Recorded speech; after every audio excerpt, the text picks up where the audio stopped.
Braukt pa lielceļiem, braukt. Tāls ceļš braucams līdz Ventspilī. Tur esot bēda ar apļa veidu kustību. Skatāmies.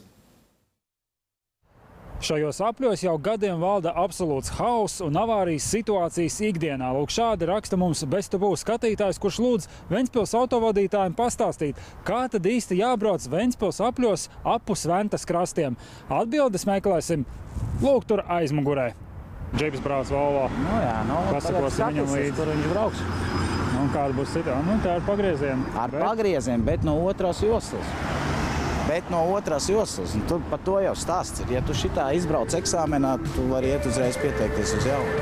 Paceļamā tilta abās pusēs ir apļveida krustojums, katrā pa 2 braukšanas joslām. Tomēr šoferīši aplī brauc kā vien iegribas. Daži pārsniedz ātrumu, citi pat neuzskata par vajadzīgu ieslēgt pagrieziena rādītāju. Tas lielākais jau, ko dara nepareizi, ir tas, kad izbrauc no apļa, ne no labā malējā stāvokļa. Un pa lielām tiem, kas brauc pa otro joslu un stāst, ka tas ir, kad mēs braucam pārējo malu uz, teiksim, tiltu virzienā, ka tas ir nepareizi.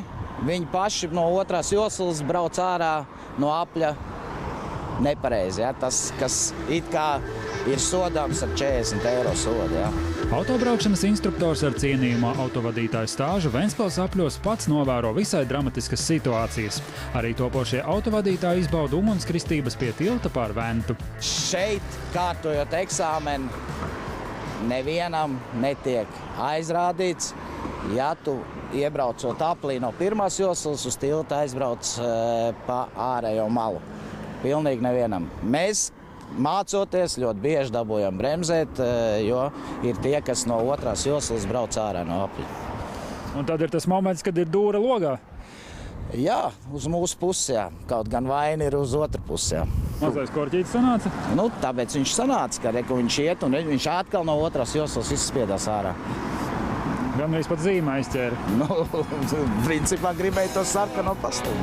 Labāk vienreiz izmēģināt un saprast visu praksē, nekā skatīties uz citu kļūdām. Beztabū nolēma veikt eksperimentu un kopā ar instruktoru visai Latvijai parādīt, kā ir un arī kā nav jābrauc apļveida krustojumā.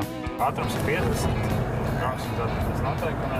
Nāk, mašīna. Garām mums tātad pabrauc jau uz vairāk nekā.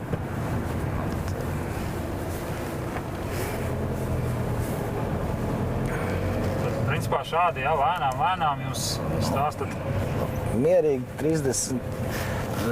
25 km, nu kaut kā 30 km/h tu pārējo malu izbrauc bez lauziena, ja, mašīnīt smuk aiziet. Ja. Pamēģina aizbraukt pa otro, ja. Un tagad pamēģina iekārtoties labajā malā. Un tu netiec iekšā, redz, tu izbrauc no otrās joslas, fiziski netiec. Ja tu neaizēji uzreiz pa labo malu, tad tu neievēro satiksmes noteikums, ja.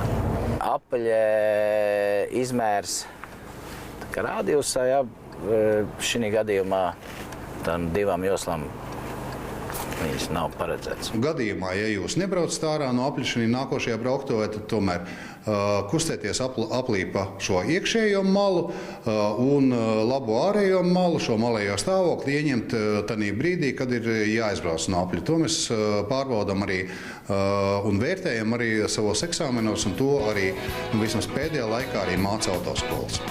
Izbraucot no apļa ārējo joslu ir jāieņem pēc iespējas savlaicīgāk, lai nerastos avārijas situācijas, un nedrīkst aizmirst arī parādīt pagriezienu, lai citi saprastu jūsu manevru. Oļegs Visockis, Kaspars Markus, Aigars Ulmanis, Beztabū. Ārējā malējā, tad, kad tu izbrauc no apļa, jā, pilnīgi taisnība, bet pilnīgs muļķības ir stāstā par to, ka visu pilnu apli tu brauks pārējo. Tas ir viens no galvenajiem iemesliem, kāpēc veidojas korķi. Tāpēc, ka tu nostopēji satiksmi, jūs tādi satiekaties tur 10 gabalu spītīgi āži, kas pārējo brauc, tad visi pārējie tā kā muļķīši sēž un gaida, tāpēc ir jāiebrauc iekšā aplī, obligāti.